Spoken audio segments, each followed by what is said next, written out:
अब टॉपिक है वर्कर्स। हम इस यूनिट में ऑलरेडी क्या क्या पढ़ चुके हैं, बैंकिंग और हाउस होल्ड्स। अब अगर इकोनॉमिक्स का तुम एकदम इनिशियल चैप्टर याद करो तो 4 फैक्टर्स ऑफ प्रोडक्शन में से एक है क्या ये? वर्कर्स कौन सी फैक्टर ऑफ प्रोडक्शन प्रोवाइड करते हैं? लेबर। लेबर। तो one of the 4 factors of production is provided by workers. और लेबर के बदले में उनको रिवॉर्ड क्या मिलता है? What is the reward which they get? Wages. Wages. हर फैक्टर ऑफ प्रोडक्शन का एक रिवॉर्ड होता है, कोई भी मुफ्त में काम नहीं करता। तो उसी तरीके से लेबर का रिवॉर्ड होता है वेजेस। और लेबर हमें कौन प्रोवाइड करता है? वर्कर्स। तो अगर देखा जाए इकोनॉमी में workers are very important, because एक फैक्टर ऑफ प्रोडक्शन ही अगर कम हो जाएगा तो इकोनॉमी पूरी की पूरी रुक जाएगी। Who will produce the goods and services? तुम जितने भी मशीन्स ले आओ, तुम जितने भी इक्विपमेंट्स ले आओ, उनको ऑपरेट करने के लिए भी तो ह्यूमंस चाहिए ना। तो मान अब वो लो भी वर्कर्स मशीन ले आएंगे। आते हो बट उनको ऑपरेट करने के लिए भी तो ह्यूमंस चाहिए। तो workers are very important component of any economy. तो अब हम इस चैप्टर में पूरा डिटेल्स में यही पढ़ेंगे कि वर्कर्स को क्या क्या चीजें इन्फ्लुएंस करती है, वर्कर्स इकोनॉमी को कैसे इन्फ्लुएंस करते हैं, इनका वेज रेट कैसे डिटरमाइन होता है, सब कुछ इस चैप्टर में कवर है। पहले कुछ ओके। बेसिक्स पढ़ते हैं। देखो, वर्कर का अभी हमने पढ़ा कि फैक्टर क्या होता है, उनका रिवॉर्ड क्या होता है, वेजेस। ठीक है, ये तो हमने पढ़ा था एकदम जब हम इकोनॉमिक्स शुरू कर रहे थे, इनिशियल कॉन्सेप्ट। अब वर्कर्स को खाली वेज नहीं मिलता, कुछ नॉन वेज फैक्टर्स भी होते हैं। नॉन वेज, नॉन वेज यानी नॉन मॉनिटरी। देखो, other than wage factors there are also non wage factors which are non monetary.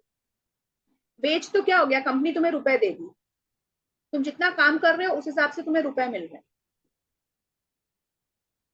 उसके अलावा नॉन वेज फैक्टर्स क्या क्या होते हैं अभी आगे की स्लाइड्स में हम पढ़ेंगे। What are these non wage factors actually?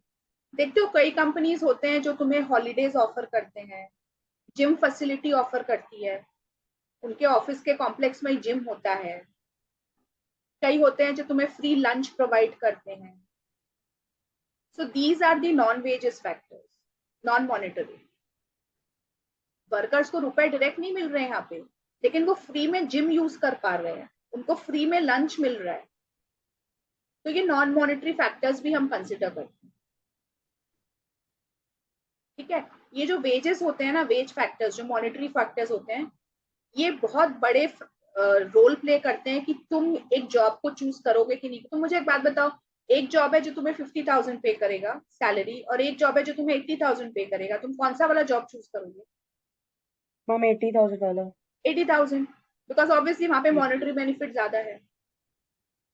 तो वेजेस बहुत हद तक ये डिटरमाइन करता है कि एक एम्प्लॉय कौन सा जॉब चूज करेगा।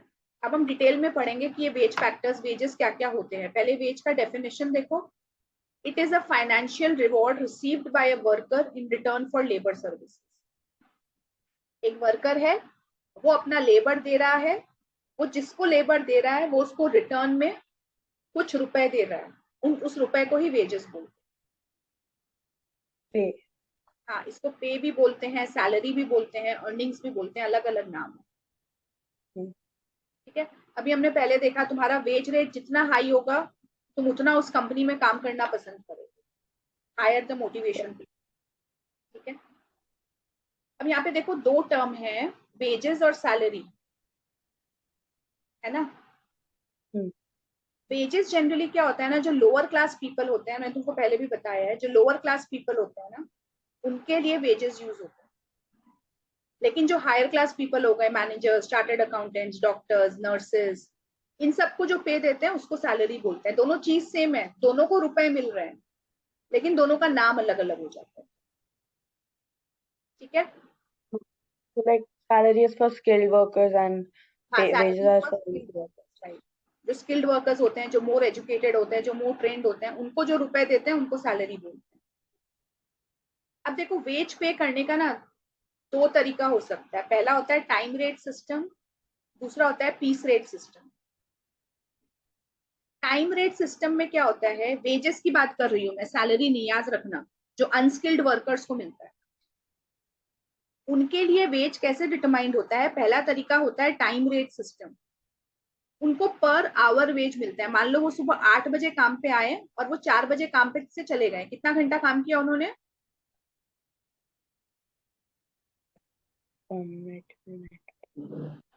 8 आवर्स। 8 hours. ठीक है। अब जो एम्प्लॉयर होता है वो रेट फिक्स कर देगा, तुम्हें पर घंटे का 50 रुपया मिलेगा। तो उसे कितने रुपए मिल जाएंगे शाम को? 400. 400। Generally wages daily day to day payment हो जाते हैं। मान लो नेक्स्ट डे वर्कर काम पे नहीं आया तो उसे नेक्स्ट डे कुछ रुपए नहीं मिलेंगे। या नेक्स्ट डे वर्कर काम पे आया, 8 बजे आया और 2 बजे चला गया, तो इस दिन इसे कितने रुपए मिलेंगे? कितने घंटे काम किए? 300. 6 घंटे। 6 × 50 300। ये हो गया टाइम रेट सिस्टम, जितना काम करोगे उतना वेज मिलेगा। Yes, ma'am. अब लेकिन इसमें क्या होता है ना, जो टाइम रेट सिस्टम होता है ना, लेजी वर्कर्स और हार्ड वर्किंग वर्कर्स दोनों के लिए सेम है। मान लो तुम और हम दोनों काम कर रहे हैं, तुम भी काम पे 8 बजे पहुंचे, मैं भी 8 बजे पहुंची, तुम भी 4 बजे निकलोगे, मैं भी 4 बजे निकलूंगी, तो तुमको भी 400 मिला, मुझको भी 400 मिला।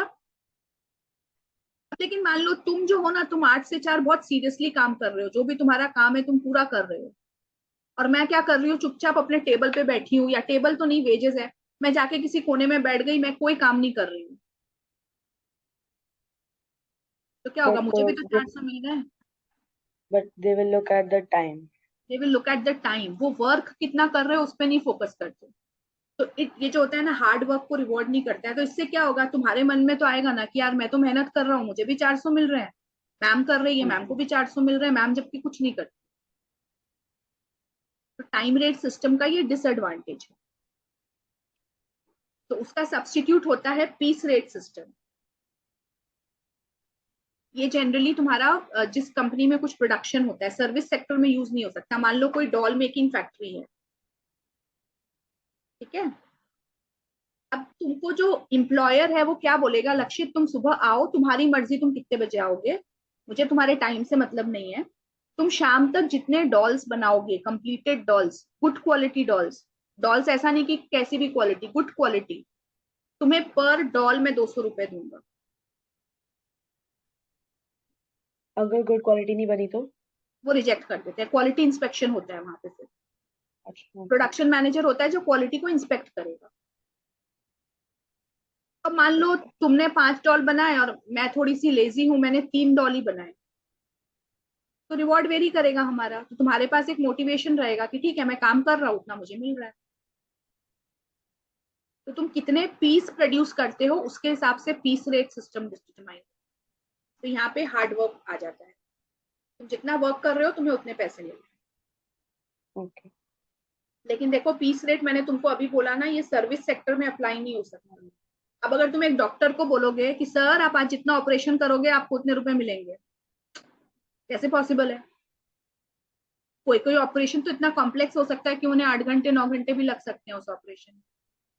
Yes, ma'am. तो it is not suitable for those sectors. Service sector में जनरली हम पीस रेट नहीं अप्लाई करते। Okay. ठीक है। पीस रेट का और एक ये क्या है तुम्हारा, बहुत ज्यादा वर्कर्स पे प्रेशर डाल देता है। तो कभी कभी हाँ. आउटपुट की क्वालिटी खराब होती है, तुम क्या करोगे, हड़बड़ी में बनाओगे ना। तो ठीक है, शाम को जो क्वालिटी मैनेजर है वो जरूर इंस्पेक्शन करेगा, हो सकता है तुम्हारा एक डॉल खराब है तो तुम्हें रुपए नहीं लेगा, लेकिन उस एक डॉल के पीछे तुमने जितना रॉ मटेरियल लगाया, वो रॉ मटेरियल तो कंपनी के वेस्ट हो गए, कंपनी के लिए तो कॉस्ट हो गया वो। Yes, ma'am. भले ही वो तुम्हें रुपए नहीं दे रहा है, लेकिन उसके पीछे लगने वाला रॉ मटेरियल तो वेस्ट, कंपनी के लिए तो अननेसेसरी कॉस्ट हो गया। Hmm.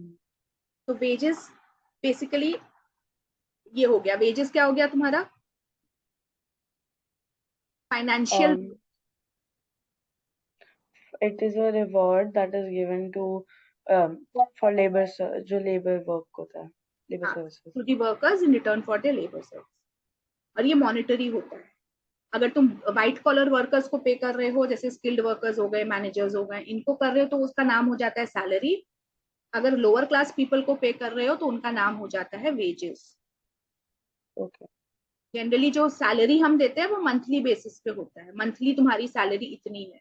ऑफिस का एक Yes. टाइमिंग फिक्स कर देते हैं, 10 बजे तुम्हें ऑफिस पहुंचना है, 6 बजे ऑफिस से निकलना है, तो तुम्हें डेली ऑफिस जाना है, ऑफिस से आना है, तुम्हें उतनी सैलरी फिक्स मिल जाती है। और ये टाइम रेट और पीस रेट हम लगाते हैं वेजेस के लिए। क्लियर है यहाँ हम तक? लोग ओवर टाइम का मनी देते हैं। हाँ वापस बोलो। ओवर टाइम का मनी। हाँ ओवर टाइम पढ़ेंगे अभी हम, आ रहा है वो, अच्छा, ओके मॉनेटरी फैक्टर्स में है। ओके। देखो अभी हमने वेजेस पढ़ा, मैंने यस क्या मैम। बोला, वेजेस का ही दूसरा नाम है सैलरी। हाय। ये किनको दिया जाता है generally? Teachers, accountants, nurses, managers, इनको जो, स्किल्ड वर्कर्स। हाँ स्किल्ड वर्कर, इनको जो पेमेंट करते हैं उसको हम सैलरी बोलते हैं, उसको वेजेस नहीं बोलते। हाँ। ठीक है, ये मंथली दिया जाता है। काम तुम कितना कर रहे हो इससे कोई लेना देना नहीं। मैनेजमेंट को अगर तुम्हारा काम पसंद नहीं आएगा तो तुम्हें काम से निकाल देगी, लेकिन तुम्हारी सैलरी नहीं काट सकती है। एक बार उसने फिक्स कर लिया कि वो मंथली तुम्हें 60,000 देगी, तो तुम काम करो चाहे नहीं करो, उसे तुम्हें 60,000 देने पड़ेंगे। हाँ भले ही वो एक महीने बाद तुमको बोल देगी लक्ष्य तुम्हारा काम मुझे पसंद नहीं है, 1 मंथ की नोटिस, तुम एक महीने बाद काम छोड़ देना, लेकिन वो सैलरी नहीं काट सकती, वो फिक्स हो गया। ठीक है, तो सैलरीज क्या हुआ, कंपनी के लिए फिक्स कॉस्ट हो गया, उसे तो देना ही है हर महीने। Yes wages ma'am. क्या था, मान लो किसी दिन लेबर काम पे नहीं आया तो उसे वेजेस नहीं देने हैं, वो फिक्स कॉस्ट नहीं है, लेकिन यहाँ पे सैलरीज फिक्स कॉस्ट है। वेजेस क्या हो गया, वेरिएबल कॉस्ट। फिक्स कॉस्ट और वेरिएबल कॉस्ट के बीच में डिफरेंस पता है? फिक्स्ड कॉस्ट इज जहाँ पे जैसे सैलरीज होती है, दे आर फिक्स्ड, उतना ही पैसा मिलता है, फिक्स्ड होता है, चाहे आप हाँ कम फिक्स काम कॉस्ट कर। होता है कंपनी के लिए जो आउटपुट के साथ वेरी नहीं करते। अब जैसे मान लो मैं कंपनी की मैनेजर हूँ, तो कंपनी में 500 यूनिट प्रोड्यूस हो रहे हैं कि 1000 यूनिट प्रोड्यूस हो रहे हैं, मुझे तो मेरी सैलरी मिलेगी। हम्म। लेकिन रॉ मटेरियल्स है, अगर 500 यूनिट प्रोड्यूस हो रहे हैं तो रॉ मटेरियल कमती लगेगा, 1000 यूनिट प्रोड्यूस हो रहे हैं तो रॉ मटेरियल ज्यादा लगेगा। तो रॉ मटेरियल हाँ। क्या हो गया, वेरिएबल कॉस्ट, आउटपुट के हिसाब से वेरी करता है। ओके। ठीक है, तो वेजेस और सैलरी दोनों तुम्हारा हो गया वेज फैक्टर्स, इनको मॉनेटरी फैक्टर्स या पिक्यूनरी फैक्टर्स भी बोलते हैं। अब मॉनेटरी फैक्टर्स में और बहुत सारी चीजें हैं जो तुम्हारे इसको इम्पैक्ट करती है। देखो अदर वेज फैक्टर्स क्या क्या है, अदर मॉनेटरी फैक्टर्स, ये हम अब पढ़ेंगे। पहला है ओवर टाइम, तुमने पूछा ना ओवर टाइम अभी। Yes ma'am. तो मान लो कोई अपने स्टैंडर्ड, मेरा मैं एक सैलरीड एम्प्लॉयड हूँ और मेरा वर्किंग टाइम है 10 to 6, लेकिन मान लो मैं 2 घंटे ओवर टाइम करती हूँ, तो मुझे 2 घंटे ओवर टाइम का वो मिलता है, ओवर टाइम पे मिलता है। ठीक है, ठीक है।